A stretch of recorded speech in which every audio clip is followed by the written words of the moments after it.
मस्जिद अक्सा इंशाअल्लाह ना कभी उसको कुछ हुआ है और ना कुछ होगा, उसकी हिफाजत अल्लाह करेगा। अच्छा, ये पंडित जी बोल रहे हैं उसकी मतलब मस्जिद अक्सा की हिफाजत अल्लाह करेगा। अल्लाह करेगा। बाकी फिलिस्तीनियों और यहाँ के मुसलमानों की तरह वहाँ के मुसलमान टिकटॉक में नाच नहीं रहे हैं, गाना नहीं गा रहे हैं, पठान में पैसे नहीं उड़ा रहे हैं।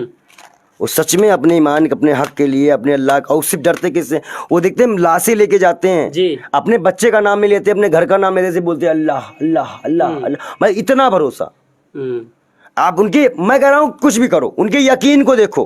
क्या लग रहा है कि फलस्तीन वाकई आजादी की लड़ाई लड़ रहा है? बिल्कुल। आप उस आजादी की लड़ाई के साथ हैं? बिल्कुल। तो आप मतलब आतंकवादी का समर्थन करेंगे?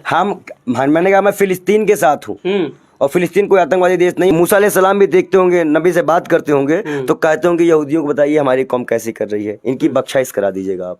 वो आखिरी नबी मोहम्मद साहब को नहीं मानते हैं। आप मानते हैं? बिल्कुल मानते हैं। कुरान रखे हैं, बिल्कुल मानते हैं। हदीस पढ़ते हैं, बिल्कुल मानते हैं। बेगानी शादी में अब्दुल्ला दीवाना, इतने अंधभक्त है बेगानी की शादी में दीवाने हो रहे हैं। वो लोग इजराइल जा रहे हैं लड़ने के लिए कि मैं इजराइल जाऊंगा लड़ने के लिए उनकी तरफ से, तो मैं फिलिस्तीन की तरफ से लड़ने जाऊंगा। अच्छा, आप फलस्तीन लड़ने जाएंगे? फिलिस्तीन से लड़ने जाऊंगा। नमस्कार, मैं आपके साथ जफर सिद्दीकी, आप देख रहे हैं पीआरबी। जिस तरीके से फलस्तीन, गाजा और इजराइल की तस्वीरें सोशल मीडिया पर देखकर कहीं ना कहीं हर किसी की रूह कांप रही है। आज इस पूरे मुद्दे पर मेरे साथ बातचीत करने के लिए बाल योगी पंडित विजय शर्मा मौजूद हैं। क्या कुछ सोचते हैं, क्योंकि बाल योगी हैं और ये भगवा वस्त्र पहनते हैं, और क्या सोचते हैं पंडित जी, कैसे देख रहे हैं इन तस्वीरों को? देखिए, सबसे बड़ी बात यह है कि कुरान में जिस मस्जिद का जिक्र है, मस्जिद अक्सा जी, और पहले इस जब मक्का के बारे में जानकारी नहीं थी, लोग इसी की तरफ करके नमाज पढ़ते करते थे जी। और ये 14 ऐसी वजह हैं जहाँ जिस कारण से मुसलमान इनको यहाँ पे जाना जरूरी है।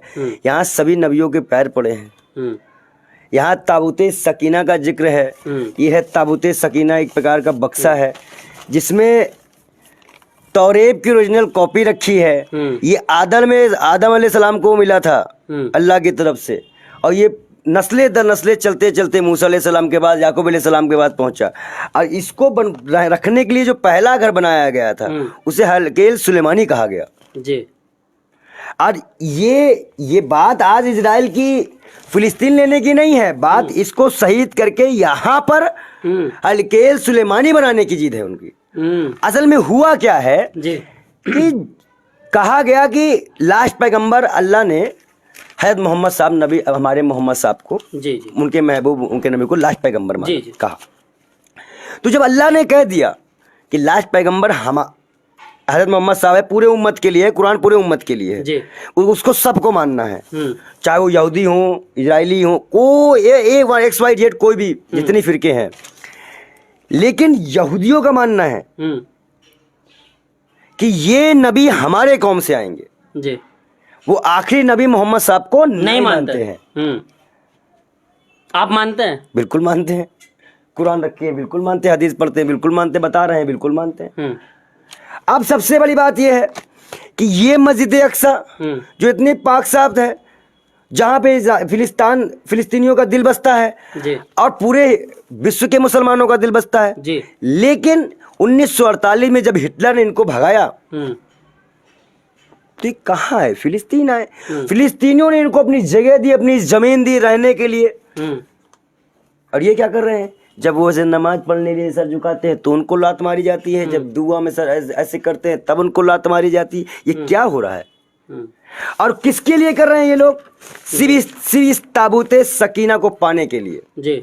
जो एक लकड़ी, खास लकड़ी का बना था, इस शमशाद की लकड़ी का बना हुआ था। और ये मैंने कहा ना कि ये आदम अलैहिस्सलाम से नाजिल हुआ जिनको, और ये नस्ले दर नस्ले मूसा अलैहिस्सलाम तक गया ये बक्सा। ये ताकतवर बस्ता था, इसको इजरायली युद्ध में ले जाया करते थे, खोल के रख दिया करते थे, तो उनके अंदर से डर खत्म हो जाया करता था कि अल्लाह का हाथ उनके। उन्होंने कई जंगें जीती हैं इससे। इसे मूसा अलैहिस्सलाम का जो है ओरिजिनल तारूत है, अंगूठी के एक हमारे कई नबी की अंगूठी है, उनका जुतिया है, हासा है, काफ़ी चीज़ें उसमें नबियों की रखी है, इसलिए वो ताकतवर हुआ है, उसमें अल्लाह की रहमत है। अब कहा जाता है कि ये बक्सा वहाँ है, कहाँ पे? मस्जिद अक्सा के नीचे, जहाँ पे हज़रत मोहम्मद साहब ने मिराज का सफ़र तय किया था। लेकिन वो बक्सा अल्लाह ने 4 फरिश्तों को बुलवा के उठवा लिया है। कई मौलाना बयान दे रहे हैं कि मस्जिद अक्सा में ये बक्सा है। अब एक मौलाना का बयान मैं देख रहा हूँ चैनलों पर, वो झूठ बोल रहा है। वो मस्जिद अक्सा को शहीद कराने की साजिश है।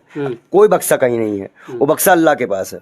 लेकिन लोग जो हैं वो फलस्तीनियों को आतंकवादी कह रहे हैं, आप आतंकवादी के समर्थन में क्यों उतर रहे हैं? हमारे जमीन पे कोई कब्जा करेगा तो हम आतंकवादी कहेंगे, अपने आप को छुड़वाने के लिए जाएंगे। हम आपका माइक छीन लेते हैं इससे, हैं? अब आप इसको लेने के लिए जो संघर्ष करोगे उसे आतंकवाद कहेंगे क्या? क्या पागलपन की बात करते हैं? और हिंदुस्तान का रिकॉर्ड में 1947 से लेकर अब तक एक भी प्रधानमंत्री ने फिलिस्तीन इजराइल का समर्थन नहीं किया। फिलिस्तीन इजराइल मामले मौजूदा प्रधानमंत्री तो कर रहे हैं ना इजराइल का मौजूदा प्रधानमंत्री कुछ भी करें उससे हमसे क्या मतलब है? तो आप मतलब आतंकवादी का समर्थन करेंगे? मैंने कहा मैं फिलिस्तीन के साथ हूँ, और फिलिस्तीन कोई आतंकवादी देश नहीं, उसका अस्तित्व में नाम है। लगातार जितने लोग आप देखिए कमेंट्स में जाकर लोग जय श्री राम लिख रहे हैं लगातार। तो जय श्री राम मेरा नारा है, हम तो बोलेंगे। लोग कह रहे हैं जय श्री राम बोल रहे हैं इस वजह से कि भाई मोदी जी ने समर्थन करा इजराइल का। जय श्री राम हम कल भी बोलते हैं, जय श्री राम।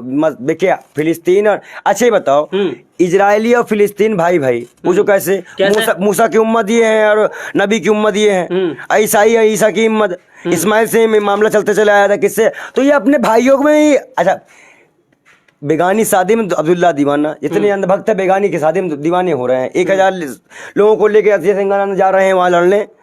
मणिपुर चले जाए, औकात है तो जी है, औकात तो चले मणिपुर, हम भी चलते हैं साथ में। हम खुद इनके चरण छू के पियेंगे। जो कूद रहा था वो उनको ले चले। ये सब दलाली है, दलाली वाला काम बंद कर दीजिए।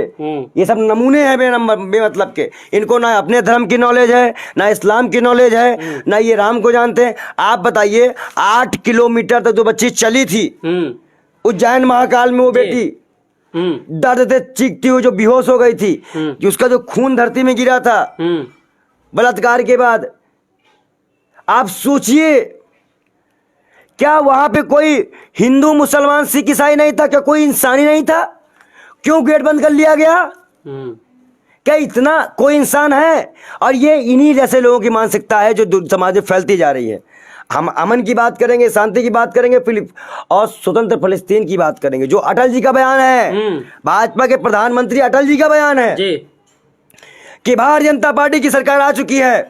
अब सब लोगों को लगता होगा कि हम इजराइल का साथ देंगे, लेकिन नहीं, अरबों की कब्जाई जमीन को यहूदियों को खाली करना पड़ेगा, ये अटल जी का बयान है। तो भाजपा किसको मान रही है? हमारे पास कुरान के मुताबिक सबूत है, हमारे पास राजनीतिक सबूत है, हमारे पास विदेश नीति के सबूत है। किस तरह जस्टिफाई आप चाहते हैं हम कर दें? अब तो लेकिन पंडित जी इजराइल ने जो है वो पानी बिजली सब कुछ बंद करने की बात। आप भी बताइए, यूक्रेन रसिया का युद्ध हुआ जी, कहीं पानी बिजली बंद किया रसिया ने? यूक्रेन रसिया का नहीं किया ना, नहीं किया। ये युद्ध के खिलाफ है ना? तो जालिम कौन है? आतंकवादी कौन है? जलील कौन है? मतलब आतंकवादी है। क्यों भाई? इजराइल आतंकवादी है। आपका मामला हमास से था ना, आप गांजा पट्टी के ऊपर बात कर रहे हो, मासूम बच्चों क्यों मार रहे हो? अब फिर जब यहाँ से बम गिरेगा, भाई मानी से बात है कि जब आप उनके लोगों को मारोगे वो भी मारेंगे। तो इंसानियत का कत्ल के पहल कौन कर रहा है? कौन इंसानियत को मार रहा है? जबकि कुरान में लिखा है कि एक इंसान का कत्ल पूरी इंसानियत का कत्ल होता है जी। कुरान के 8वें पारे 28वें पारे में लिखा है कि अगर कोई गैर मुस्लिम गैर हिंदू गैर ईसाई कोई भी धर्म अगर आपसे अच्छे ताल्लुकात रखता है तो आपको अच्छे ताल्लुकात रखना चाहिए। अच्छे ताल्लुकात रखने वाले को अल्लाह जो है रहमत देता है, उसको ज़कात देनी चाहिए, उसकी मदद करनी चाहिए, उसको गिफ्ट देने चाहिए। ये कुरान कहता है। अब जो कुरान नहीं मानेगा उसे हम क्या कहेंगे? उसे मुसलमान कहेंगे? नहीं कहेंगे। जो गीता नहीं मानेगा उसे हिंदू कहेंगे? नहीं कहेंगे। तो इजरायली कौन सी कुरान मान रहे हैं? कौन से अल्लाह को मान रहे हैं? और अल्लाह को मान रहे हैं तो उनके प्यारे, सबसे प्यारे नबी, सबसे प्यारे महबूब जी, जिनका नाम लेने में आंखों से आंसू गिर जाते हैं, रुआं खड़ा हो जाते हैं और आदमी जो है ऐसे करता है जी, उन नबी के लिए आप उनके उम्मतियों को लात मारते हो जब भी उनकी बात करते हैं। जबकि आपके भी नबी को जी उन्हीं के हमारे हज़रत मोहम्मद साहब ने 1,24,000 नबियों को बुला के वहां नमाज अदा कराई थी। आप समझ लीजिए। तो कैसे तो, किसको मान रहे हैं? तो ये ना यहूदी हैं, यहूदी कौम। आज मूसा अलैहिस्सलाम जो कि अल्लाह से रूबरू, यही एक नबी थे जो अल्लाह से रूबरू जी। बाकी तो पर्दे से ही हमारे नबी ने बात की थी, नमाज कम कराई थी और भी कई काम किए थे। लेकिन आज मूसा अलैहिस्सलाम भी देखते होंगे, नबी से बात करते होंगे तो कहते होंगे यहूदियों को बताइए हमारी कौम कैसी कर रही है, इनकी बख्शाइश करा दीजिएगा आप। तो पंडित जी आखिर कैसे सारा मसला हल होगा? क्योंकि आप देश के प्रधानमंत्री अगर इजराइल के साथ नजर आए, आप भी तो इसी देश के नागरिक हैं, आप भगवा वस्त्र पहनते हैं, अब लोग आपके खिलाफ फिर सब चीजों को लिखेंगे। आपके सभी लोग नहीं है, कांग्रेस वर्किंग कमेटी, अच्छा, और भी कई दल और भी कई लोग कई साथ फिलिस्तीन के साथ है। हमने भी आज़ादी में चोटें खाई हैं, हमारे लोग भी शहीद हुए हैं, हमें पता है दर्द। मस्जिद अक्सा इंशाअल्लाह ना कभी उसको कुछ हुआ है और ना कुछ होगा, उसकी हिफाजत अल्लाह करेगा। अच्छा, ये पंडित जी बोल रहे हैं उसकी मतलब मस्जिद अक्सा की हिफाजत अल्लाह करेगा? अल्लाह करेगा। बाकी फिलिस्तीनियों और यहाँ के मुसलमानों की तरह वहाँ के मुसलमान टिकटॉक में नाच नहीं रहे हैं, गाना नहीं गा रहे हैं, पठान में पैसे नहीं उड़ा रहे हैं। वो सच में अपने ईमान, अपने हक के लिए, अपने अल्लाह का, उससे डरते किससे? वो देखते हैं लाशें लेके जाते हैं जी, अपने बच्चे का नाम में लेते, अपने घर का नाम लेते से बोलते हैं अल्लाह अल्लाह अल्लाह अल्लाह। मतलब इतना भरोसा। आप उनके, मैं कह रहा हूँ कुछ भी करो, उनके यकीन को देखो। तो क्या लग रहा है कि फलस्तीन वाकई आजादी की लड़ाई लड़ रहा है? बिल्कुल। आप उस आजादी की लड़ाई के साथ हैं? बिल्कुल। आप क्या बताया, इतना बयान दे चुके। इजराइल के साथ तो नहीं है? ऐसा तो नहीं कल आपका बयान बदलता नजर आएगा पंडित जी? इजराइल के साथ ना हम कल थे ना आज हैं, और ना रहेंगे। इजराइल ने जासूसी का पैकेज दिया हम लोगों को, और महंगे महंगे हथियार दिए हम लोगों को। इजराइल से हमारी कौन सी दोस्ती? इजराइल से क्या इससे पहले दोस्ती नहीं थी क्या? लेकिन इंदिरा गांधी के टाइम में बहन भाई का नाता था फिलिस्तीन और इंडिया का। हम अपने सभी प्रधानमंत्रियों को देखेंगे, हम इनके दो आज ये हैं कल नहीं है प्रधानमंत्री। क्या 5 साल में चेंज ही होना है, 2024 में चेंज हो रहे हैं। तो हम फिलिस्तीन के साथ, हमारे पूरे प्रधानमंत्री थे, हम पूरे प्रधानमंत्री को देखेंगे, हम एक के चक्कर में नहीं जाएंगे। और कहीं ना कहीं जहां तक फिलिस्तीनियों को, जो लोग इजराइल जा रहे हैं लड़ने के लिए कि मैं इजराइल जाऊंगा लड़ने के लिए उनकी तरफ से, तो मैं फिलिस्तीन के तरफ लड़ने जाऊंगा। अच्छा, आप फिलिस्तीन लड़ने जाएंगे? फिलिस्तीन से लड़ने जाऊंगा। देखिए, दर्शकों से कहना चाहूंगा कि ये भगवा वस्त्र पहनते हैं बाल योगी जी, ये कह रहे हैं कि अगर हमारे देश के कुछ ऐसे लोग जो आतंकवाद के साथ खड़े होंगे, लेकिन उससे पहले उन लोगों को ये बात हमारे जवाब देना पड़ेगा कि वो उसके बाद वो मणिपुर कब चलेंगे। अच्छा, मणिपुर कब चलेंगे? जो देश का हिस्सा है, जो देश का हिस्सा है, जो गोदी मीडिया वहां कवरेज करने गई है, वो मणिपुर कब जाएगी? उसी तरह कवरेज करने जितना शिद्दत से वो वहां कर रही है। रुका इलाका मुसलमान है, शर्म आ रही है उनको, शर्म आ रही है। पूछ लो, इतने में टुकड़ों में मत गिर जाओ, कुछ मुसलमान ऐसे होंगे जी, लेकिन यहीं तक। आखिर वो और ऊपर ऊपर क्या होगा? ऊपर क्या होगा? तो वही चीजें हैं। अब इसी के लिए परेशान है ताबूत सकीना के लिए। तो बाल योगी जो है वो मस्जिद अक्सा और फलस्तीन के साथ है। बिल्कुल। देखिए, पूरे मुद्दे पर हमने बाल योगी से बात करी। बाल योगी जी का ये कहना है कि मुस्तकिल तौर पर जो है वो फलस्तीनियों के साथ है, मस्जिद अक्सा के साथ है, मस्जिद अक्सा के समर्थन में है। जो लोग मस्जिद अक्सा का या फलस्तीनों का विरोध कर रहे हैं, हम भी उसका विरोध करते हैं, और अगर वो लोग उनके समर्थन में आएंगे, यानी कि इजराइल के समर्थन में आएंगे, तो हम फलस्तीन के समर्थन में फलस्तीन जाने को तैयार है। ये हमारे साथ पंडित बाल योगी जी थे, पूरे मुद्दे पर इन्होंने बातचीत की। तमाम अपडेट के लिए देखते रहिए और बने रहिए PRB के साथ।